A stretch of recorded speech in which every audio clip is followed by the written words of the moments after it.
Because I always find, like, sometimes I'll be talking to guests, and then it's like, we're like, before we go on, it's like way better than when we actually go on, and I'm like, we should have videotaped. We should have taped before. Yeah. Yeah, I get that. I get that a lot. Yeah. Yeah. I'm not sure if we started yet. Can somebody from the yeah. I don't know if we started yet, but yeah, that's I know. Do you have any videos I've had to cut the first, like, 5 seconds out of? Yeah, that's what happens with my stuff, but yeah. We are live. Okay. Okay. Thanks for the heads up. Yeah. Okay. No. Cool. Welcome everybody. Before we get started, I mean, we got some interesting stories. Yeah. That we had over the week. Yeah. Let's start with your incident first. Okay, I'm just going to point out that our podcast last week, we had like a youth group of just like they were just like Christ following people, and they were just talking about God. Mm-hmm. And then, like, you know how when you talk, have you ever noticed how when you like talk about God and you talk about his goodness, that like the enemy just attacks you, you know? And it says in the Bible that like, when you talk about God, like, you'll be persecuted, you know? Well, I was trying to make tacos the other night, okay? And I almost cut off the tip of my thumb, okay? And I ended up having to go to the ER and getting stitches and stuff. And then when I was there, I found out that I don't even have health insurance. And then I found out that my kids don't have health insurance. And I was like, oh, no. And then now I've just been dealing with that mess. But what about you, 2 Ellie? hours on the phone and then you got hung up on. And then they just hung up on me after leaving to be on 2 hours of hold trying to get that health insurance. No, yeah, and then yeah, no, it's terrible. But on Saturday, so this last Saturday, I was driving to like an appointment, and you know, I had a really crazy morning to start off with. My sister has some medical stuff that she has to go through, so you know that happened. She had an episode in the morning, and then I go out to my thing, and then we get into a car accident. Oh my gosh. So I was like, my goodness. Yeah. But thankfully, like, nobody was, like, hurt majorly. I was pretty sore for the last few days, which really sucks, but at least nobody died, which is really... Oh my gosh, Oh my yeah. goodness. It's Was such the a car blessing. totaled? No. Our car is getting fixed right now. It's, like, the front good. bumper and the light needs to get fixed. Oh, and that's then, terrible, though. Yeah, but it was pretty scary, though. I mean, like... Yeah. It's not fun, you know? No, Yeah, it's not fun. Yeah. But, yeah, so... It's been interesting. It's Yeah, been no. an interesting week for both of us, but I'm glad that we're both here Yeah. for the podcast episode. Yes. I'm Yeah. Tara. And Ellie. Yeah. and yeah, when we actually have some guests today with us. You guys want to introduce yourselves? Hey, I'm Ray, Tara's husband. What's up, Ray? Very, very good introduction. So. Yes. I don't know how I'm going to top that. That's a pretty good one. My name is Che. I'm the host of the No Spoon podcast. Yeah, we get into it. So you'll learn more about it. No, yeah, Absolutely, and I met you in San Fernando, right? Yeah, at the library, That was at the library, Yeah. I guess we could start talking about like that. Just jump in.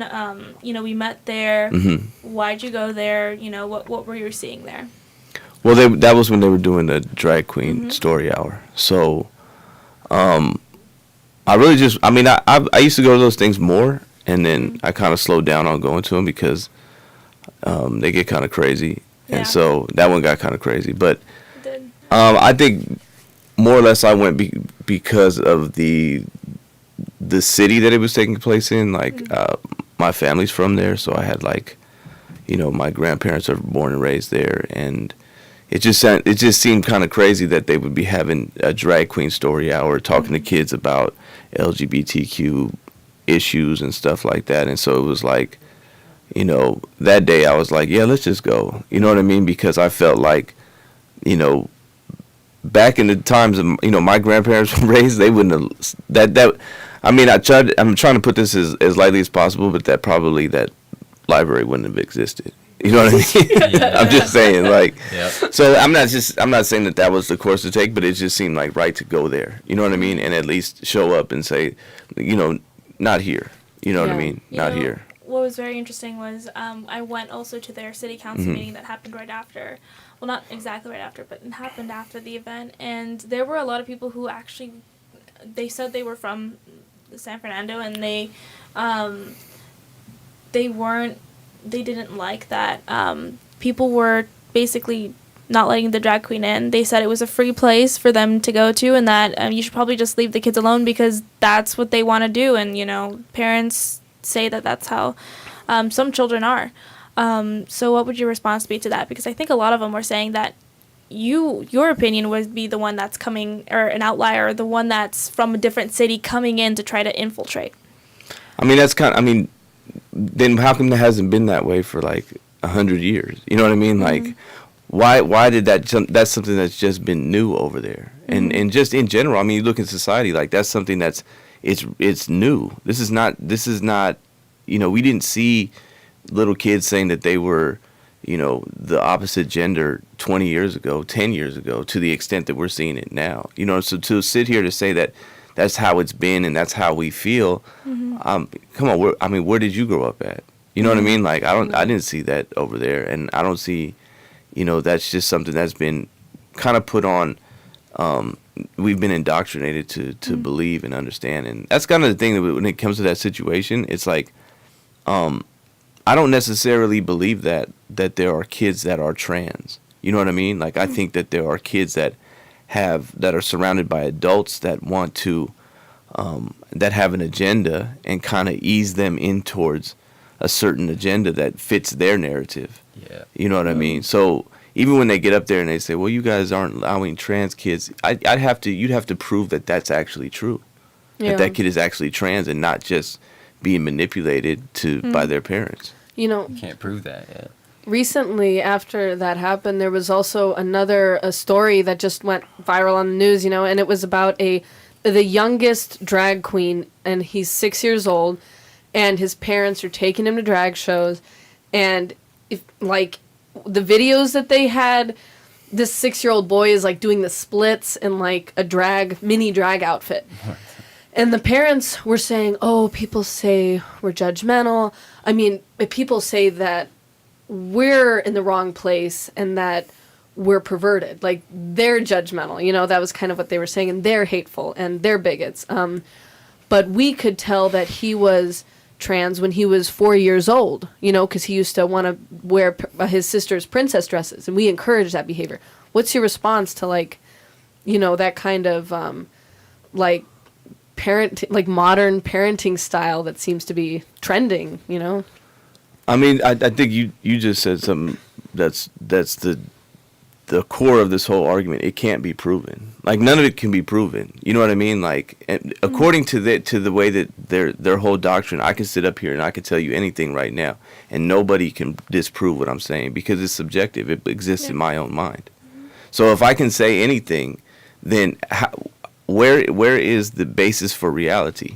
You know what I mean? How do we as a society be able to make decisions on how do we govern ourselves, how we coexist with our neighbors, how do we coexist with our government, how do we coexist with anybody if there's no basis for reality? If what we deem to be the guiding force in our life can continuously change and it can't be proven or disproven, then we open the door up for manipulation. And so what it's all coming down to, so when I look at this situation and the whole trans thing, the biggest problem is that we are reconditioning and reprogramming people's minds. And we're reprogramming people's minds to where subjective feelings take precedence over objective reality. Mm-hmm. So when that happens, right, so let's just say that when that happens, it all then comes down to to a battle of might and will. Who has the most power? Because if we sit in this room and I say, I feel this way, you feel this way, we all feel a certain way, right? Well, okay, which way wins? Mm-hmm. Well, who's stronger?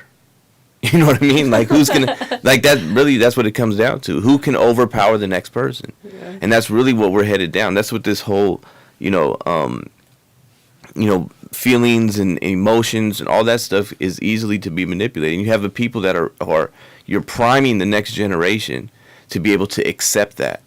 Well, if he feels that way, and how they feel is more important than what is objective reality and what is real. So that's the biggest issue that I have with the whole thing, is that we're reconditioning people's mind. If you want to say that you're this, that's fine. But when we start to say that it takes precedence and we should follow that, then there's no way that we can disprove or prove what's real. And it just becomes we just take the word of the person who has the most power.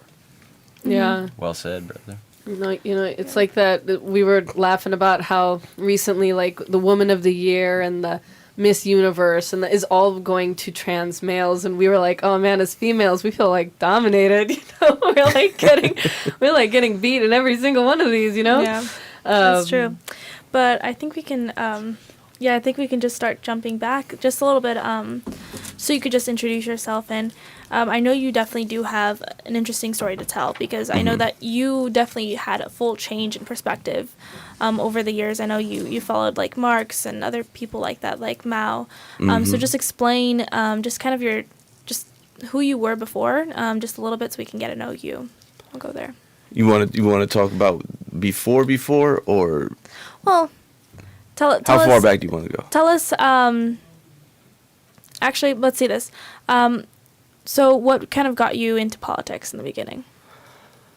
Well, I was always into politics. As far as interest in politics, I was actually, so just my whole story. I was incarcerated when I was 20 years old. So I went to prison for 15 years, and I was there from 20 to 35. I was involved in, the streets and gangs and stuff like that, and that's what got me incarcerated. So, I was raised in a very, Christian household. My whole family was involved in the church and all that type of stuff. But, you as you get older, you start to rebel and do your own thing. So it was when I got to prison that I started to get involved in understanding politics. But the politics were very, it was very militant. It was very aggressive. It was very rebellious. You know what I mean? Like, you're surrounded by a bunch of angry people. You know what I mean? And that are trying to look for somebody to blame other than themselves. So that's why the Marxism, the communism thing, and I was at that point I was like, I was an atheist, because that's what communists are. We're atheists, you know what I'm saying? So it was like, that was my whole spiel. Like, it gave me something to blame other than myself. And it was just angry. It was just a lot of anger. It was a lot of bitterness. It was a lot of not trying to take responsibility for myself. So but I got really involved in it. But my intentions were always to help people in the situations like I was in. You know what I mean? And so that's what made me really get involved in it. And for me at the time, I felt like it brought answers, or at least I thought it did. You know what I mean? But all that started to change because I started to look at myself. I had to look at myself. I had to look at the things that I did that put myself in those situations. And so my politics really didn't change until I got out. It was my view, my personal views changed while I was in prison. And that's, my personal views were more of, personal responsibility, accountability, taking control of your life, being, making better decisions and choices. And those are the things that, once I came home, I started to say, well, my politics don't add up with my personal views. You know what I mean? I think people should take responsibility for themselves. And it seemed like my politics were saying the complete opposite. So, but I studied Marx for years, like Marx, Engels, Mao, Che. That's where Che is not my real name; it's a nickname, and that's where I got it from, Che Guevara, because I was really into Che. You know what I mean? And I studied everything about him, and I still respect. I still respect like the will and the drive that he had. But I'm on the other side now. So interesting, yeah. So I know that you were talking about not having accountability, right? There's such an appealing thing to like Marxism, communism, so many other things, that even socialism, right? All these isms, I guess you could say, but my great-grandfather was not, okay, so my great-grandfather's uncle was the president of Mexico, Lázaro Cárdenas, and he was very, I guess you could say, socialistic in sort of how he ran things. He formed a lot of good connections with Nazis and Soviet Union. But I remember when growing up, my grandmother would always tell me how much she loved him. She would always say, oh, he always took from the poor to give to the rich. And at the time, she was like very proud of that, because she's like, well, he's helping the poor. And then, I go and growing up and I'm like, well, isn't that stealing technically, right? But there's something that's so, I guess, attractive to those sort of ideas, because they are supposed to be helping that little guy, right? Is there any other like attributes that you would say is why it's very attractive right now to a lot of young people? I think because a lot of young people don't really have anything. You know what I mean? Like, it's easier to point the finger at a successful person when you're unsuccessful, and say that the reason why they're successful and I'm not is something that I can't help. You know what I mean? Yeah. So it's the same thing like when I was in prison. Yeah, I'm in prison. You know what I mean? And so why am I in prison? It's a hard thing to look yourself in the mirror and say, I'm in prison because of me, because I did this, because I took these steps and made these choices and it ended up right here. A lot of people don't like to do that. It's easier to sit here because once you sit here and say, okay, it's me, now you have to do something. Now you have to make a decision. Now the next day, tomorrow, when you don't accomplish something, that's on you. That's people would rather sit down and let life happen to them and then just point the finger instead of saying, you know what, I think that was my fault. So socialism to a lot of young people is appealing because you don't have to do anything. Yeah. You know what I mean? We can just sit here and lazy, just live. Yeah, you can sit here and, you know, hold rallies and march and protest and scream and do everything but get a job. Yeah. Yeah. Now, do you think that is actually like, I'm pretty sure some people would think that being lazy or just having a pretty leisure life is I guess, okay for them, but would you think that that's a fulfilling way to live, though? No, not at all. Because, I mean, we're here to create. You know what I mean? I mean, it's like you know, going to the you know, theological part of it. You know, we're made in the image of God, and what did God do? He created. So in order for us to feel that, we need to create, and we created this whole world around us. Look at these microphones. Yeah. Look, man did this using that ability to create. You know, we're not like animals where we have to find our shelter every night. You know what I mean? We have to find our food. We know how to produce it. We know how to do certain things. So I think there's something that's innate within us that causes us to have to want to go out there and build and create and work and be self-sufficient and sustain yourself and not depend on another human being or whatever other entity to take care of you. You know what I mean? Like, so I don't know. Fulfilling, you know, I mean, I've sat around. I've been lazy. It's not fun. Yeah, I think sometimes it's better to do something, you know.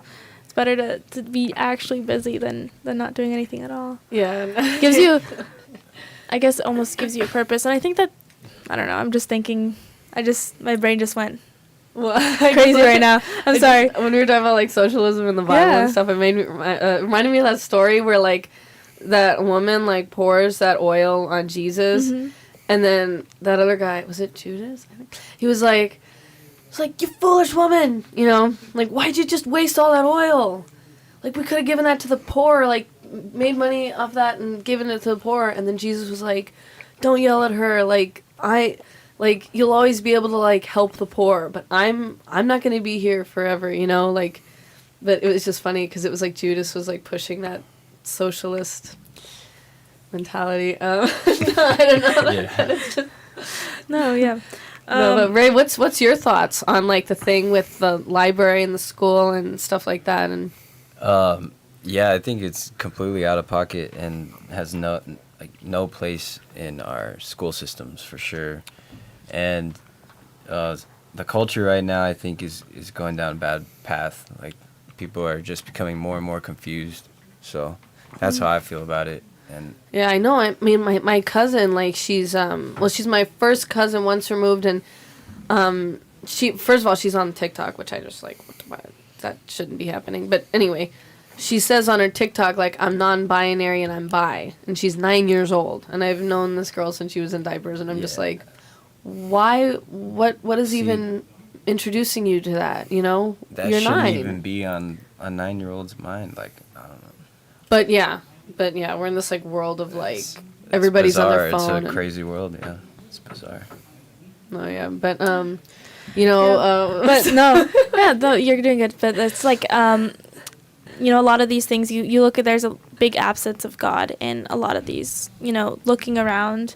People, actually, one of the things in San Fernando that I was looking at was the fact that a lot of people were using either God as a reason to either like leave the kids alone, to let them be who they are, being trans, at least that's what they believe. And they were also saying that how terrible the Bible is because it introduces kids to like concepts or things that were just not okay, even though God called these things sins, and those are things that you weren't supposed to do. It was just a lesson to be learned. But they were using the Bible in a lot of different ways to say, look, you see, your God's messed up, and you're messed up because of this. So it was a very interesting mentality. That they do that they like side with the Bible, and then they also like why do you think they use the Bible to like use in such like so many of their arguments? Probably the same reason why like Satan tries to attack God and stuff, just because like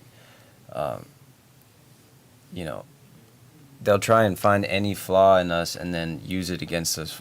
But the truth of the matter is humanity is flawed, and the Bible is filled with flawed people. Everybody in the Bible, all the disciples, were sinners and come from terrible places. And, it's just, life is not going to be, like, perfect ever. So the Bible is great for helping people that have, like, trouble and are confused. And that's what we got, a lot of confused people. So, Yeah. Got anything? I think they use the Bible because when you hear the arguments, like, on our side, I'm going to say our side, the people that are against what they're trying to do, right? The arguments, we use the Bible all the time. So if you can, it's almost like in the court of law, like in the court, I'm going to use your law against you. So they use the Bible because that's what mainly people on this side push, is the Bible. Well, the Bible says this. I think that that's a mistake, to be honest with you. I think it's a mistake on our side to do that. I think not to say that the Bible shouldn't be the basis of your morality, but I think we should go a step further into explaining this situation, right? So if we look at like God's laws, right, and morals, we ask ourselves, where do morals come? Like, why do these morals exist, right? Well, look at thou shalt not kill, thou shalt not steal, thou shalt not, lie, thou shalt not commit adultery. All of these things God put in place so that humanity could continue to live and thrive and be successful and have an environment that is conducive towards doing that. If we allowed murder, let's just say murder, for example, right? We allowed it. It's okay to murder. Where do you think humanity would be in 100 years? No one. Right. They all got Pure murdered. chaos. Right. I mean, it would be the survival of the fittest, right? It'd be that one movie, the movie where everyone can kill each other on one day. The Purge. The Purge. The Purge, yeah. No. I mean, so this is why we have that law is in place, so that we don't do that. So because we want to, like every other species, we want to continue to survive, right? Yeah. So, if we allow people to steal, chaos would happen. You can just take my stuff. I'm not going to allow you to take my stuff. I'm not going to allow you to take my stuff. We're going to end up in the same situation, right? Yeah. So when people say, well, the homosexuality is wrong. Why? Because God said so. Like, yeah, but why did God say that it's wrong? Because what if everybody decided to be gay? Where would humanity be in 100 years? 200 years? Again, wouldn't be there. Yeah. So why do you think God made that? Why do you think God made those laws? Yeah. He made those laws, like, God didn't do things like just because, like, I'm just going to do it. You know what I mean? Like, tomorrow walk backwards. Everybody walk backwards. Why? You know what I mean?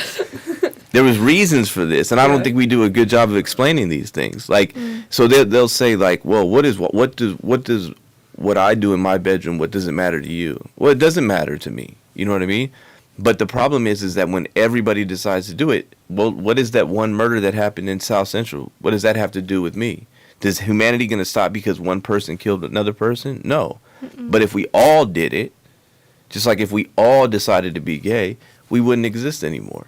it's almost like you kind of want things to stay counterculture, because if it's not counterculture, then like maybe like, okay, like let's say everybody's gay, right? Like, so being gay is no longer counterculture. Is being straight now counterculture? Like, does it kind of sway like that, or like? I mean, that's how it's looking, right? Like, it's almost like you said, a 9-year-old. Yeah. A 9-year-old is saying non-binary and bi. I didn't even know what non-binary was 2 years ago. Yeah. Me neither. You know, bi, I didn't know what that was at 9 years old. Yeah, no. But it's like, that's whatever, it's almost like, you know, with social media, like I remember in high school, and I went to high school in the 90s, so it's like we didn't have social media and all that stuff, and you just had like popular kids and unpopular kids. You know what I mean? Like, you either sat over here or you sat somewhere else. You know what I mean? Like, but now those people that sat somewhere else, they have an outlet to where they can be different, and now they kind of turn their nose at the people that are popular, and it's almost like, I'm just going to be this, and you can't do anything to me about it, and this is who I am, and don't touch me. You know what I mean? Or I'm a protected class of person because I've decided to become this, and so now I just say, to be honest, it's like the Revenge of the Nerds. You know what I mean? Wow. Wow. Well, you know what? I'm curious to know, because you did have, I guess, a shift. Would you say that you're now a Christian, right? Because I can hear you, the way you're talking, and I just want to know what sort of influenced that for you. Well, mainly I was raised that way. Right. You know what I mean? And a lot of I took a crazy road to get here, but it was almost like there was a point in time when I was like, you know, the things that my parents taught me was right. I just had to bump my head 1,000 times for realize, like, if I just did it that way, I wouldn't have to go through all this. You know what I mean? And so that kind of was like, you know, the moment when you kind of be like, you know what, I have to really be humble here and take a step back and see, if I want my life to get better, I need to start doing better things. And I think that those ways were better. I mean, my dad used to always tell me, he used to be like, you know, when crazy things would happen to me, he would be like, how come it doesn't happen to me? You know what I mean? Like, and I would be like, you know, I'm playing stupid, like, I don't know how that happened. And he'd be like, well, you know, people ain't trying to do this to me. The cops ain't looking for me. People ain't shooting at me. Like, why are you finding yourself in these situations? Yeah. And it's like, you know, and to really sit back, like, as an adult now, you'd be like, because I was doing stupid things. You know what I mean? And so, you know, that's kind of like brings you to that moment of like, yeah, I better get right here. It is funny that like some people just take that different route, because like me and Ray, I mean, we are like really like young and dumb, and like, you know, you had run-ins with the cops, and then I was a teen mom and stuff. But it was like I couldn't just like go be, you know, I was agnostic and stuff, and I wasn't just gonna go be a Christian. It was like, in order for me to have the faith that I have today, I had to like be taught all these hard life lessons in order to realize the value of like the Bible, you know, because I couldn't see it before. It was like, and I mean, what about you, Ray? Like, putting you on the spot. Well, yeah, my childhood wasn't exactly easy. My first time getting arrested, I was like 15, and then I made a lot of mistakes for sure, but now I'm a young dad, and I'm super happy that everything worked out the way it did. So that's pretty much my spiel. And then now we're looking at our own kids like, you don't need to bump your head. Yeah, you don't need to make those mistakes. You don't need to. Yeah, yeah, exactly. Yeah. No, yeah, but that's so interesting though. So you know, okay, we filled in on becoming a Christian, but what really brought you to, because now you're more of an activist, you know, for like biblical truths, but more like just cultural truths. Like, so what brought you to like that point where you are right now? I would say like I've always kind of like been outspoken to the people I've been around, but it was like when COVID happened, everybody was like, man, this stuff you were talking about is happening. It's happening. And I'm like, I told you this was going to happen. You know what I mean? Like, I was that guy. Like what? Like what? I mean, just like the whole, like, you know, you know, like the whole depopulation thing, the whole control thing, the whole all that stuff. I was talking about that like years ago. You know what I mean? Really? Yeah, like we were. I mean, you know, I didn't see that coming. I was in prison. That's where all the conspiracy theorists are, right? So we have. So we were looking into all that stuff. You know what I mean? To study. Yeah. Wait, so what made you come up with those theories like before it happened? Like, or what what was the like evidence? You know? I mean, you know, you just. For one, you understand that there is a system of control. You know what I mean? I mean, I'm not a person like we talked about earlier with socialism being pointing at the system. Mm-hmm. I do think that there is a level of systemic issues that are taking place. Obviously, more so now. You know what I mean? So I do you know think that there's always been that. We were studying about the Federal Reserve and all that type of stuff way back then, and so you're like. Okay, this is what they're doing. You know what I mean? How else would they get this massive amount of control? How else would they get control of your money and control of? How else would they do this in order? And you know, they would always like. And then you know, there's a lot of things that happen like in the pandemic that I would look at and I would be like, "Man, this sounds like prison." Like this, the way that they would just word things and do things, like you know, the lockdowns, the way that they would. You know, we really, like, literally in prison, you go on lockdown, and then they'll have what they call critical workers. So there's only people that, yeah, you see what I'm saying? You caught it right then. Like, essential workers, like people that work in the kitchen or people that they need to have out there. Yeah. Well, everybody else is locked down because there's some imminent threat. You know what I mean? And then there used to be a lot of things. And then I'll be sitting there thinking, like, all this stuff is like for what? Your safety, security. But that's what they would do. Like we would get like fake lock. They would be like fake stuff. They would be like, well, we got a threat that there's threat on staff. Well, I'm like, how could you prove that? Like, can we see? How do we know that there's a threat? Yeah. And there just is. You have to accept it, and we all have to just live with it. And so it'd be like a lot of things when things were happening with COVID. I was like, man, this doesn't sound right. Yeah. But it was like at the end of it. Watch, this is the game that they would play, and so I was seeing it happen, and it was like you would have everything you had, then they would go on full lockdown, have nothing. Then they give you half of it back, and everybody would be okay with that because we had nothing. And so interesting. Then they would do it again, it's and then conditioning. It would almost be like a conditioning, and I was like, and I would see people during the pandemic. It was almost like, well, hey, we can, you know, at least we can eat outside. And I'm like, yeah, it's like, at least let me eat outside. It's like, really? You guys are going for this? You know what I mean? It's like, oh, we should wear the mask. It's cool. Like, it's not a big deal. Like, and I'm like, no, you guys don't get it. Like, they're going to get you completely in a minute. You know what I mean? And the scary thought is like, geez, who is this force? Why does it seem like it's such a huge force that it's just like, yeah, everybody's just like going along with it because it's just like, oh, the Force. It's like Star Wars. It's like the Force says, you know, we got a mask over your nose. You know, I remember back when it really got bad. Me and Ray both picked up Instacart jobs because you know we couldn't work anywhere else, and we were making like hundreds of dollars a day on those Instacart orders, and it was just crazy, like the mass amount of people who were terrified. They were like spraying Lysol on the groceries when we showed up. They were afraid to leave their house. Yeah, genuinely. Yeah. Trip. And me and Ray were like, good, like this is our time to hustle. Like, yeah, I was making some good money during the first few months. It was fun. Oh man. So you guys are supporting another lockdown? What? You're supporting another lockdown? You're like, please, let's do it. No. Every time you see it, you're like, no, man. The DoorDash orders were too good. No, I'm just not afraid of it, you know. Now I do have a question because you mentioned there's a few systemic issues. Now, what would you say those are? Well, I mean, if you look at it, I think that you know things that they're doing to the money is a systemic problem, right? Inflation and things of that matter. I mean, if you look, I mean, I was just talking to somebody recently. We were talking about how, you know, the family to me is a systemic issue, right? Because back in the 60s, like when my grandparents were together, my grandfather had 6 kids. They had 6 kids. My grandmother stayed home. My grandfather went to work. He worked as a, you know, working class steel worker, you know, and he took care of his family like that. They had a place to live. They had everything that they needed.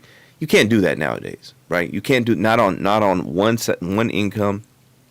So it's almost like systematically they've kind of separated the family, even if you're married, right? And that's not even talk about the attacks on marriage and that institution and how, even just a traditional get married. People don't even do that anymore. You know what I mean? I always say we live in like this, what we call baby mama culture, where it's just like, I just got a baby mama. Like, you know what I mean? How many baby mamas you got? And that's acceptable. Nobody bats an eye at that. Nobody would be like, oh, okay. You know what I'm saying? So it's like that whole, those are systemic things. Those are things that I think that it's really being forced upon us. And it's almost to a point where you really can't do anything about that part of it. You know what I mean? Like, you have to have two incomes. I don't know many people that just live off one income. But that breaks down the family, because now you have to outsource your child rearing, basically, either to the public schools or to somebody that you have to pay for daycare or something like that. And that's not how we were intended to be. So that's just one example, and that all comes from the economics. So you have to put it all, so I think there are a lot of different issues like that. Also, issues that have to go with forcing people to go into college. That's another systemic issue. I think college is a big scam. I think it's nothing but just trying to force their indoctrination upon you. You don't get real degrees. You don't really learn anything. There's nothing tangible that you're getting that's actually going to bring you wealth. Like, I know more people that make a lot more money and they never went to college. They even graduate high school. So, those are just a couple of the issues right there. And to take it a step further, like, with putting the kids into daycare, and then it's like, taking away that the richness of the home life, because you got both the parents working. It's like, now one thing I've been noticing and hearing about is how the people at school, like school counselors and school supervisors and stuff, are now having they're starting to have weight in the argument of when does this child get taken away by social services.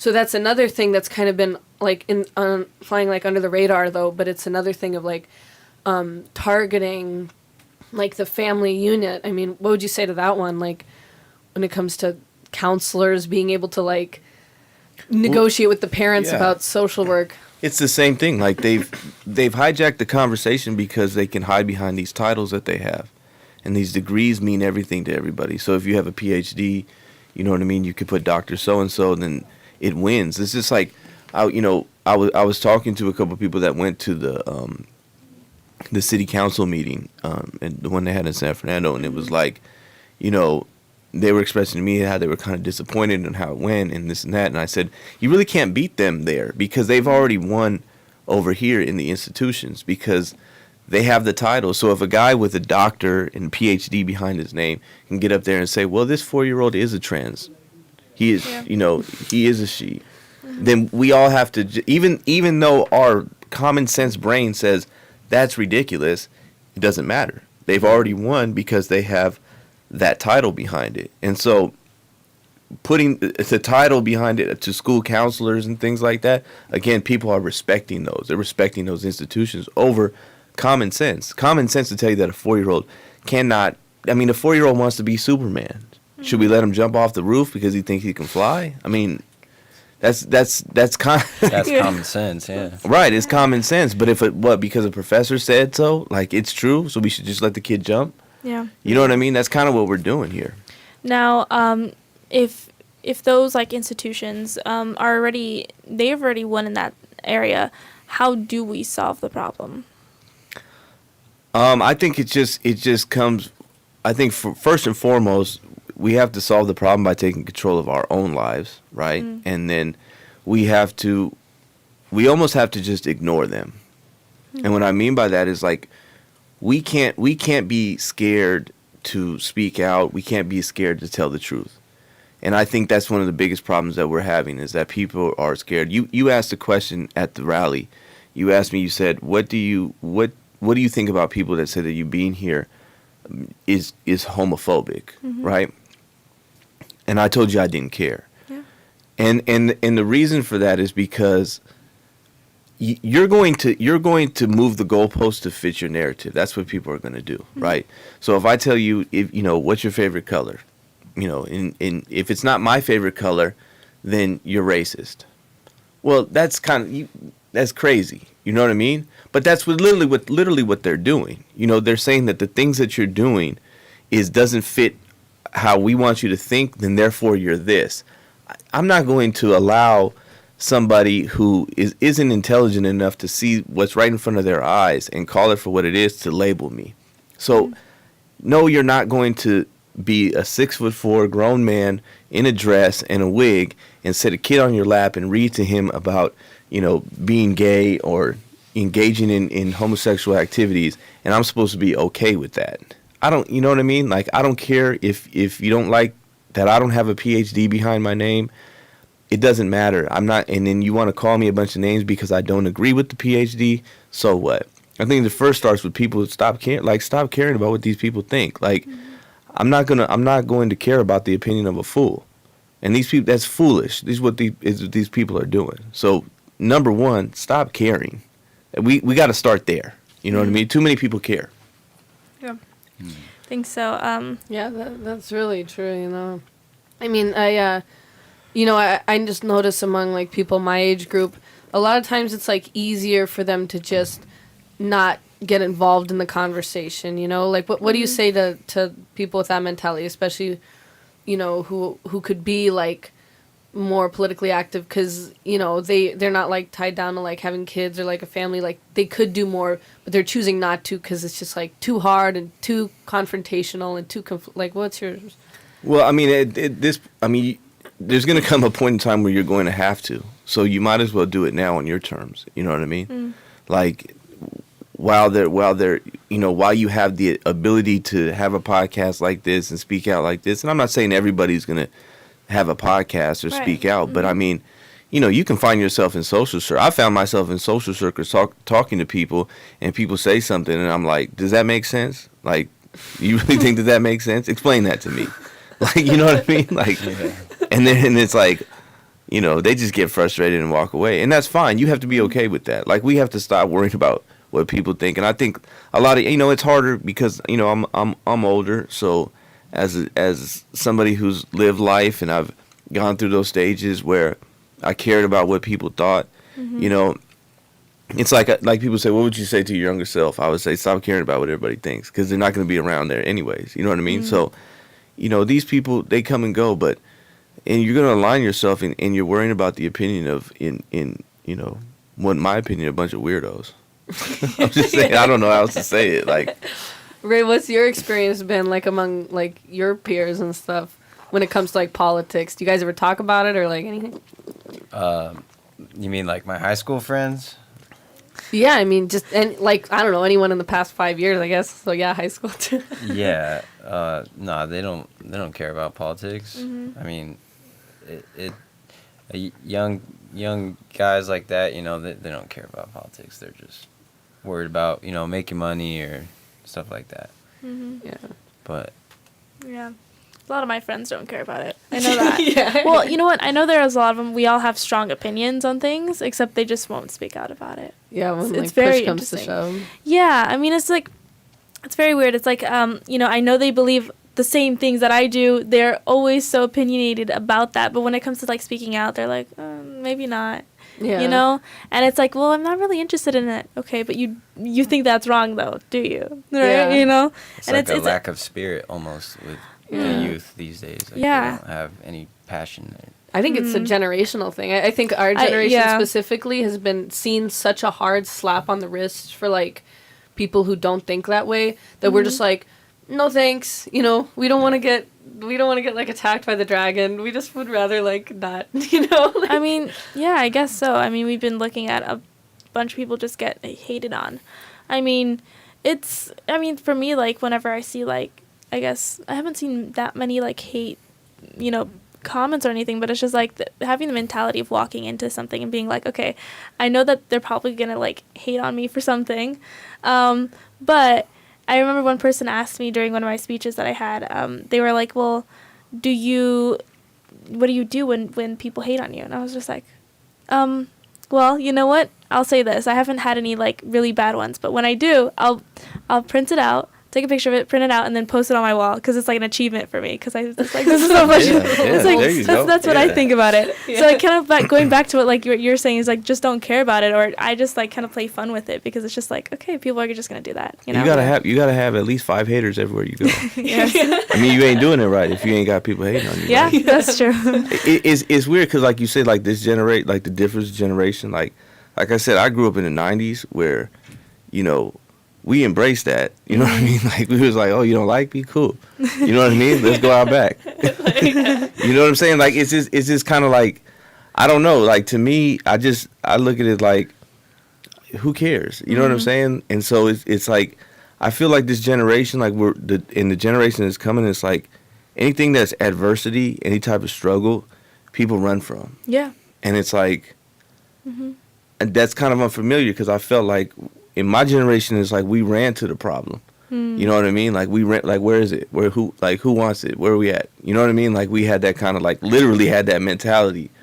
So it's like it seems like now a lot of people are more like, oh no, I don't want to get involved, and it's more like, I don't know. To me, I think you got to just embrace it. You know what I mean? If people are hating on you, cool. Like I feel like, you know, you're doing something right. Now, what happened between your generation and then our generation for that shift, that pretty major shift to happen?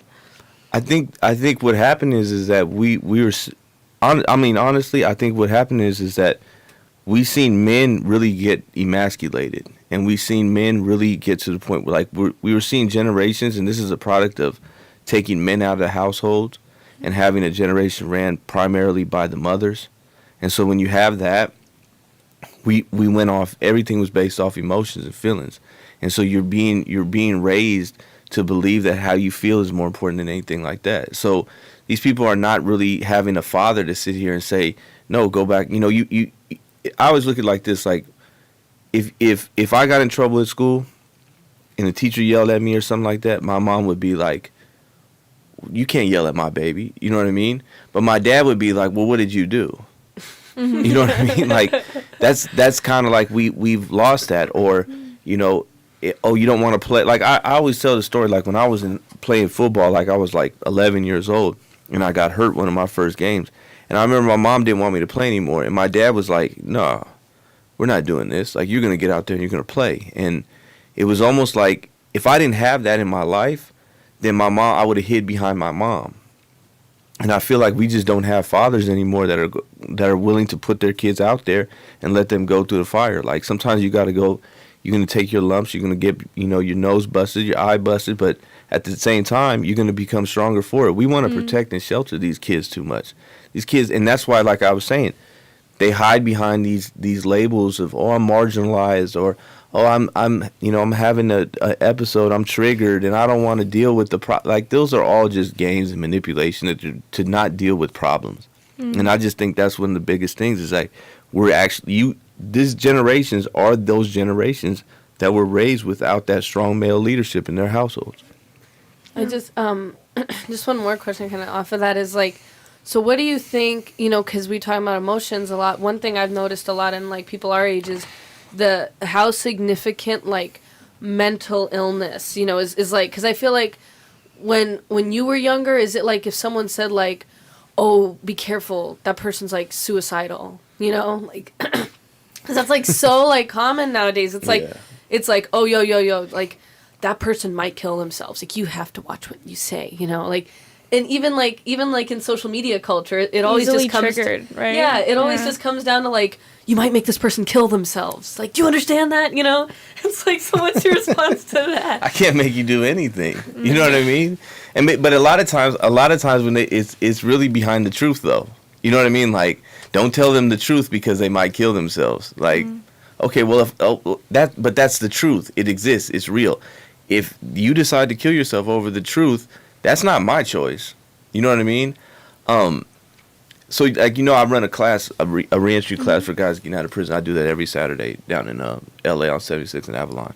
And most of the guys got out of prison, and we have a very different way. I have a very different way of approaching that than most people in that industry do. Because I personally, and this is my personal belief, I think that 99% of the mental health problems we have are self-induced. They're not really real. I think there are some people that have real issues, but I think that it's a very convenient thing to hide behind. And I think most people are doing it, and they're bringing it upon themselves. I think the mental health problems that we have in this country are really based on the fact that people can't achieve anything and we don't have any confidence, because every time we try to do something difficult, people try to shelter them and keep them away from feeling that type of pain and adversity. So I think a lot of the things that we have as far as people not wanting to be, deal with problems, and it's easy to hide behind mental health. And then you have to look at the agenda behind that. I mean, if I can, there's a thing now that, like, the spectrum, like the autism spectrum, there's these spectrums. Well, spectrums are very big. It's a very big net to cast. And if I'm a big pharmaceutical company that's putting out prescriptions, and I want as many people to get on it. So yes, you have anxiety. Anxiety is normal. You know what I mean? Like, no, people getting anxious in crisis situations. It's okay. But the more we start making every little thing a crisis situation, then you have anxiety. It's anxiety to walk in a room full of people. Yeah. Like, people are causing you anxiety. You're a person. Like, you get anxiety from being around people. That's a problem. That's a problem. That's the individual problem, that people aren't allowed to actually overcome these things. See, that's the thing that we don't do these days. We don't overcome anything. We sit here, life gets hard, and we lay down and go to run to Pfizer to give us a bunch of, pharmaceutical drugs, and then we stay on those pharmaceutical drugs that make us more sick, and we go right back, and it's a revolving door over and over again, and they're making billions and billions and billions of dollars, and we're sitting over here, wondering why we can't achieve anything in the world. You don't know how to overcome anything. Yeah. That's true. That's so true. And just giving power to mental illness, it's like you're feeding, like, the beast, Yeah, now, kind of going from there, what would your advice be to, knowing that a lot of the generation is struggling with this, or at least our generation, right? What is your advice to them? What is the message that you would have for the young people? First of all, understand that you can overcome your problems. Your problems are not permanent. You can overcome your emotions. Your emotions aren't permanent. You know what I mean? We've all been probably been happy today, and sad today, and angry today, and lazy today. All in one day, we've felt these emotions. That means they don't last forever. You know what I mean? So understand that you can overcome these things. You don't need anything outside of you, but you need to take control of your life. You need to start taking control of what you can take control of. And that means, start achieving things. Start writing things down and achieving small things. Small things. Go for a walk. You know what I mean? Work out.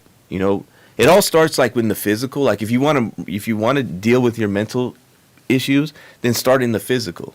I always tell people, like these guys that deal with depression, I always say, well, what do you eat? What do you do physically? Well, I eat McDonald's. You know what I mean? I eat sweets and snacks and chips all day. Do you work out? No.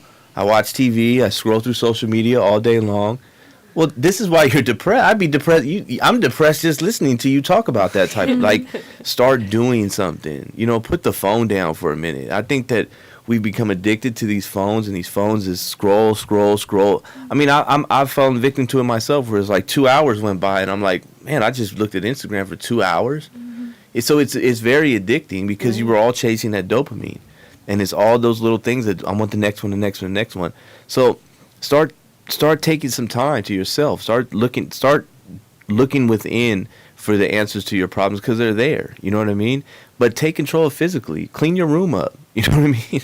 Take a shower, please. Yeah. You know what I mean? Well said. Yeah. Well, Ray, do you have anything to add on to that? Oh, not much. Just, old school discipline, wake up early to rise, makes a young man young, wealthy, and wise. Yeah, there you go. No, that's great. You know how many men, like young men, I run into, and they're like, I got up at 11. I'm like, 11? Like, Yep. 11 o'clock. I know those people. I was at work at 6 this morning. Yeah, so like, crack of dawn. Yeah, no. Now, I guess, what's some more advice that you would have for specifically people who are very captivated towards, like, socialism and things like that? Well, I mean, so when it comes to those people, this is the part that gets me, was like a lot of those people are like they're anti-government, they're against the state. Well, if you are against the state, socialism is the last thing that you should be wanting, because that's who's going to control everything. Yeah. So you want to give them control of your wealth, you want to give them control of your businesses, you want to give them control of pretty much everything that goes on in your life. That's what socialism is, and that's what the state is. So, you're contradicting yourself when you're saying, oh, that especially like people here, they're always like, oh, the United States is founded on white supremacy and it's founded on, genocide and all these different things. And it's like, okay, so let's give them all the power. That same system, like, you know what I mean? Like, it's like that was one of the issues. One of the issues, like the gun thing, was a big issue for me, because I would see people like on the left supporting gun control, and I would be like, but all these years we said, we were saying like F the police and all this type of stuff. So who's going to have guns at the end of the day? Right. Yeah. Like just them? Yeah. So wait a minute. Like that doesn't make sense to me. So, yeah, if think of a lot of they contradict themselves so much, and you know what I mean? That's and so true. A lot of people don't know what real socialism and communism really is, and Yeah. Marxism and all that type of stuff. So I know we were like having a brief discussion before this just about like, have the federal government taken a lot of the homeless. And when I heard that, I was like, that's funny, because like, yeah, like it's a lot of people are just like, oh, there's like a problem. Well, the government will take care of it. Like, we need more government programs and stuff like that. And then whenever I hear that, I always just remember like when I was first a mom at 18, I was on WIC, which is like a little like government program for women and children and stuff. And I remember like I just like weekly was getting into it with them because they would not let me get 2% milk or whole milk. I had to get fat-free milk. And then I'd be like, why? And then they'd be like, because we don't want you to get fat. Like, this is a government program where we're going to help with obesity, starting with you and your milk. And it was just like constantly, and I was only allowed to get like dried beans and dried rice and just weird stuff like that. And it was like that was what the government was offering me, And I couldn't wait until I finally like made enough, got enough work and got enough money that I didn't need that anymore. But I saw their solutions, and it was just like, I can't like. But it just doesn't make sense, though. Well, like, it doesn't work that way. It's their rules. It's their money. It's their rules. It's funny. It's very much like the same philosophy that a capitalist has. My money, my rules. You don't get that kind of milk.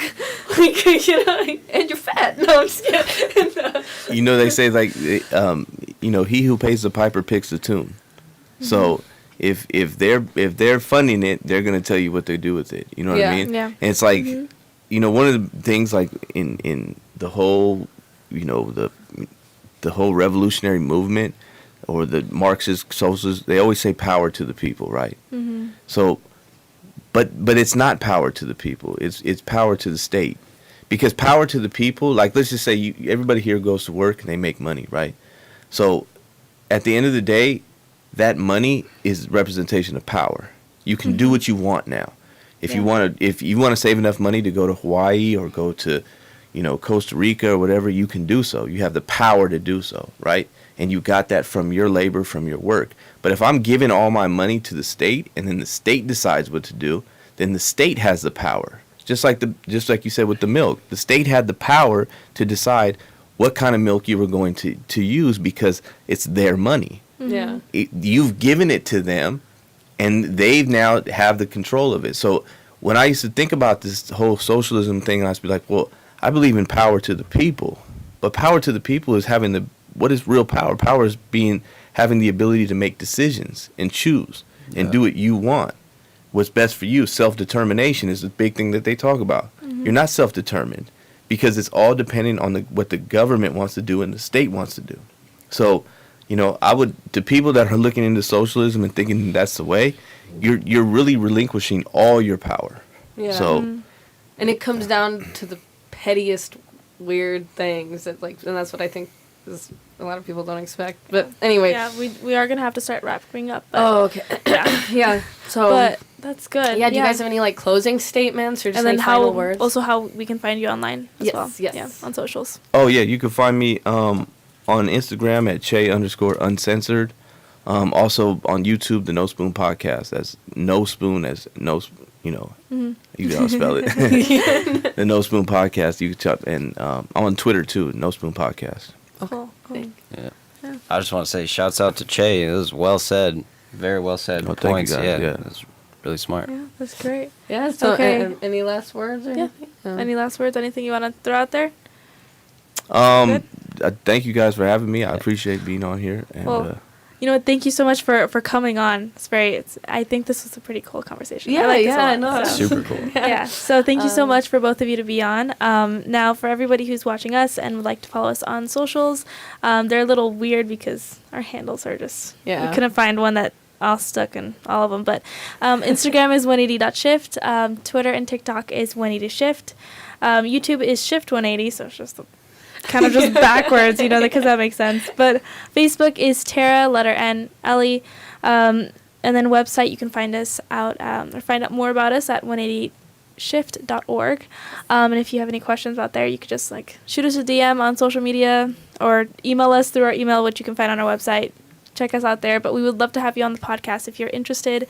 You don't even have to agree with us. It would be cool to have a conversation that's different. Yeah, like a debate. Yeah. Yeah, it would be cool. I mean, no, not even just a debate, but having a cool, insightful conversation to find out why you think that way. Yeah, absolutely, because everybody has a different perspective. Right. Yeah, thank you to everyone who's been tuning in and liking and sharing and commenting. We really appreciate it. If you want to be on the show, you can always just reach out to us on 180shift.org. Yep, and I think we can close off with that. Okay. Thank you.